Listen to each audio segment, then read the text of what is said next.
Hello বন্ধুরা, আসসালামু আলাইকুম। আপনারা যদি আমার মোবাইলের স্ক্রিনের দিকে লক্ষ্য করেন তাহলে দেখতে পাচ্ছেন যে আমি ফেসবুক ব্যবহার করতে পারতেছি। নিচের দিকে লক্ষ্য করলে দেখা যাচ্ছে যে আমি ইমো এসটিও ব্যবহার করতে পারতেছি। আপনারা চাইলে একটি মোবাইলের ডিসপ্লেতে একই সাথে Facebook, imo, Messenger, YouTube video এবং বিভিন্ন প্রকার অ্যাপস একসাথে ব্যবহার করতে পারবেন, ঠিক এরকম ভাবে। তো আমি এই কাজটি কিভাবে করলাম দেখিয়ে দেব এই ভিডিওর মাধ্যমে।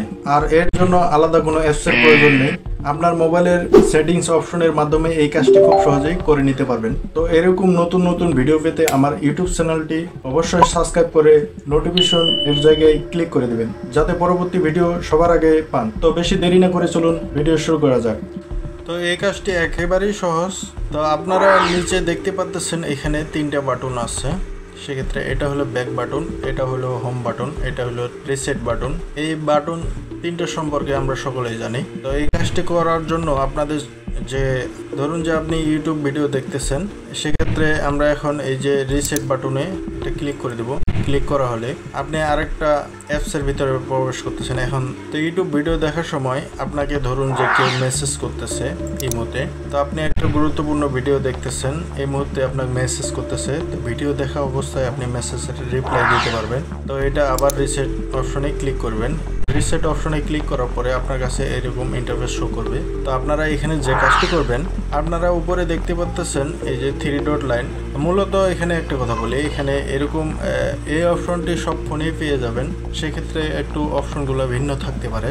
দেখা যায় যে কারো কাছে 3 ডট অপশন শো করতে পারে, আবার কারো কাছে এই যে অ্যাপসের লোগো, এই লোগো শো করতে পারে। তো আপনার কাছে যেটাই শো করুক, যদি 3 ডট আইকন যদি না শো করে, সেক্ষেত্রে অ্যাপসের লোগোর উপরে ক্লিক করবেন। আমার যেহেতু 3 ডট আইকন শো করতেছে, তা আমি 3 ডট আইকনে ক্লিক করে দিই।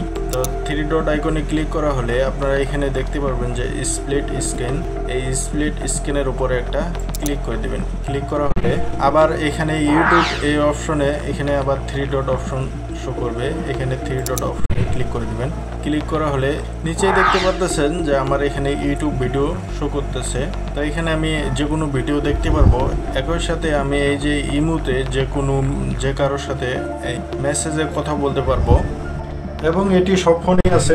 জাস্ট রিসেট অপশনে যান, 3 ডট লাইনে ক্লিক করেন, অথবা অ্যাপসের লোগোর উপরে ক্লিক করলেই স্পিড স্ক্যান করলেই যে কোনো মোবাইলে ব্যবহার করতে পারবেন। তো আমার মনে হচ্ছে যে সব ফোনেই এই অপশনটি আছে, একটু খুঁজে বের করে নেবেন। সো এই ভিডিওটি ভালো লাগলে অবশ্যই একটি লাইক করে দিবেন, আর কমেন্ট বক্সে আপনার মূল্যবান মতামত জানিয়ে দেবেন। তো ভিডিও এখানেই শেষ করতেছি, দেখা হবে পরবর্তী ভিডিওতে। আল্লাহ হাফেজ।